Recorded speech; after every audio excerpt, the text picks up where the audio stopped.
Apple. iOS tiene una serie de opciones que no están a simple vista y que ahorran una buena cantidad de trabajo. Hoy con este vídeo vamos a ver un truco del iPhone que pocos conocen y que te van a ahorrar tiempo y trabajo. Este truco consiste en grabar un vídeo desde la cámara de fotos. En la vida habitual, cuando quieres plasmar un momento de lo que te rodea, lo normal es abrir la app de cámara de tu iPhone y hacer una foto de ese momento. Pero, ¿y si quieres grabar ese momento en un vídeo? Tienes que pasar a la opción vídeo, lo cual supone mirar a la pantalla para pasar la cámara a modo vídeo, con lo que transcurrirán al menos unos segundos, durante los cuales puede haber pasado el momento de grabar lo que querías. Hay una manera de grabar directamente el vídeo desde el modo foto.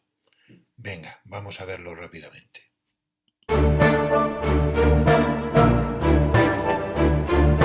Cuando abrimos la app cámara, esta se abre en modo foto.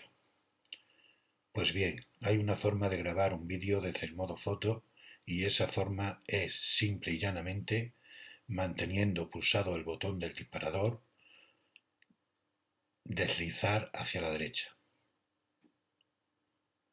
El iPhone comienza a grabar el vídeo. Para detener la grabación, solo tienes que pulsar en el botón rojo cuadrado.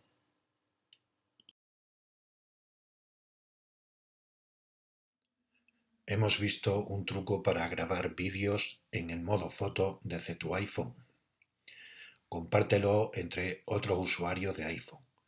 Pulsa en me gusta, haz algún comentario sobre el vídeo y si ya te suscribieras a este canal sería el no va más. Adiós, hasta mi próximo vídeo.